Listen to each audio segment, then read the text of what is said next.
Texas and Texas Tech would meet in a rematch in the Big 12 championship game from the week before.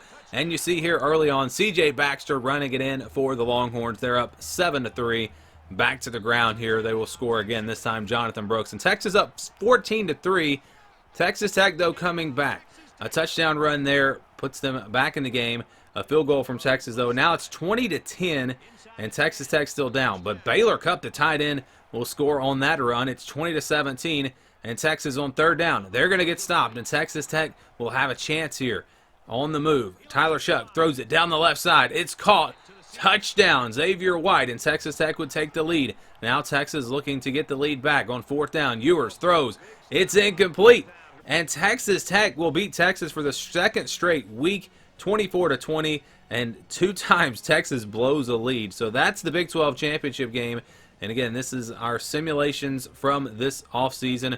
We're going to go through now and show you the standings in the Big 12 and how things looked. And again, these are not my predictions. This is simply what the video game had to say. So we'll start at the bottom, and yeah, you're going to see some surprises here for sure in the Big 12. Baylor 3-9, 1-8 overall. You see Kansas State not making it to a bowl game. West Virginia and Iowa State, that's not really a big surprise where they're at. But again, I said this in the other videos, the teams may not be right, and they're probably not going to be right. But there's going to be a lot of unexpected things happen, just like you're going to see in these results. You're going to see teams that are a lot better than they were expected to be, and you're going to see teams that turn out to be a lot worse than they were expected to be. It happens every single year, and this is, I think, a pretty good indication of how things will go. Like I said, the teams are probably not going to be right. We'll see. Maybe they are. But we'll start with Baylor here at 3-9 overall. Their only wins this season came against, again, only 3 of them. So Texas State, LIU, and Iowa State. Those are the 3 wins for Baylor. And I've said this in the other videos as well. We didn't simulate the group of 5 games, so keep that in mind. We just counted wins for the Power 5 teams for the most part. There were a few that we did. Iowa State at 5-7. They beat Iowa, who wound up winning the Big Ten, which is crazy. They beat Northern Iowa, Ohio, TCU, and Kansas State. So they had some really good wins, but then they lost to Oklahoma State, Oklahoma, Cincinnati, Baylor, Kansas, BYU, and Texas. And then for West Virginia, they were 4-8 overall, 3-6. Lost both non-conference games against Penn State and Pittsburgh.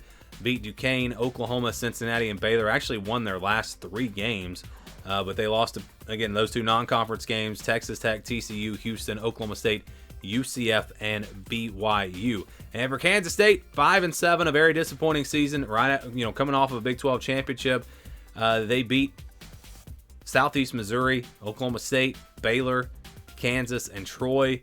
They lost to Missouri, also lost to UCF, Texas Tech, TCU, Houston, Texas, and Iowa State. And like I said, a lot of surprises in the Big 12. Let's go through here. Oklahoma, a big surprise, only going 6-6. Seems crazy, but remember, they were 6-6 last season. They would have wins over Arkansas State, SMU, Tulsa, Iowa State, UCF, and Oklahoma State. Losses to Cincinnati, Texas, Kansas, West Virginia, BYU, and TCU. I don't see them losing most of those games, so we'll see what happens. But again, that's what happened with the simulation. Kansas finished 7-5, 4-5 in the Big 12. Very believable, and some of these I think are what you would expect. Some of them, again, not so much. But Kansas had wins over Missouri State, Illinois, Nevada, BYU, Oklahoma State, Oklahoma, and Iowa State. Lost to Texas, UCF, Texas Tech, Kansas State, and Cincinnati. Ahead of them, we have Houston, 7-5, 5-4. So a winning record in their first year in the Big 12. They had wins over Rice, Sam Houston, Texas Tech, West Virginia, Kansas State, Baylor, and Oklahoma State. Lost to UTSA, TCU, Texas, Cincinnati, and UCF. But still, overall, a really good season for Houston. Ahead of them, Cincinnati also had a good season their first year in the Big 12. 7-5 overall. In fact, all 4 of the new schools wound up with winning records in the Big 12. That's very interesting. I don't expect that to happen in real life, but I guess you never know. Again, Cincinnati, 7-5, 4-5 in the conference.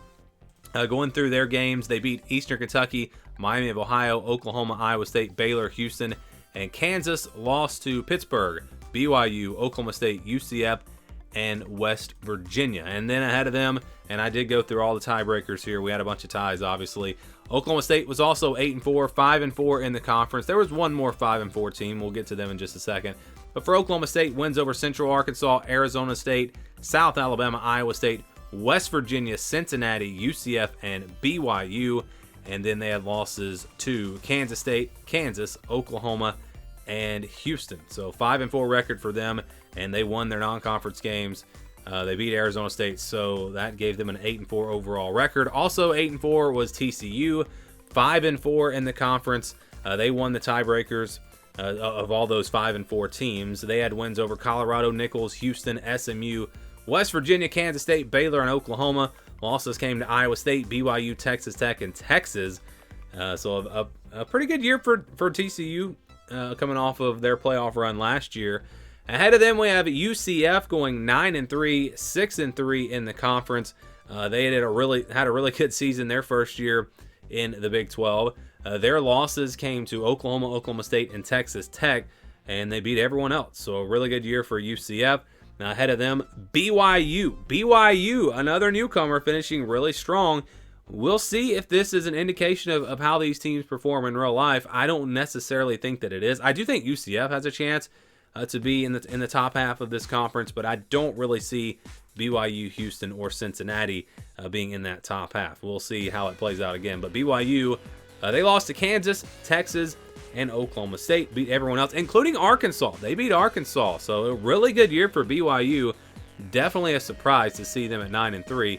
Texas Tech also 9-3, 7-2 in the Big 12, and I showed you earlier they did win the Big 12 championship over Texas.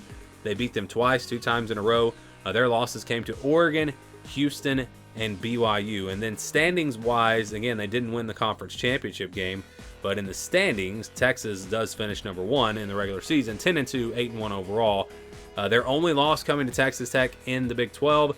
Then they lost to Alabama, and that was enough again to put them in first place. So, kind of looking back over this, I don't see BYU finishing that strong. I don't see that happening. I think the other 4 teams here could definitely be in this spot. And then you look at those next 5 teams, as we'll actually go back here. I'm going to scroll back through my slides, and we'll just look at those teams from that second slide. Oklahoma State, yeah, I could see them at 8-4. Cincinnati, Houston, yeah, I could see them at 7-5. Kansas, 7-5. Oklahoma, I think, is going to do better. I'll tell you what, switch Oklahoma and BYU, and I think the top 10 here could be very accurate. I could definitely see it playing out that way. And then, back to those first teams. Baylor, I don't think is going to be that bad. Kansas State's not going to be that bad. So I don't think this is going to be super accurate, but we'll find out once we get through the actual season. Would love to get your thoughts on these simulations. Do you think any of this crazy stuff could actually happen? What do you like? What do you not like about these results? Let me know down in the comments below.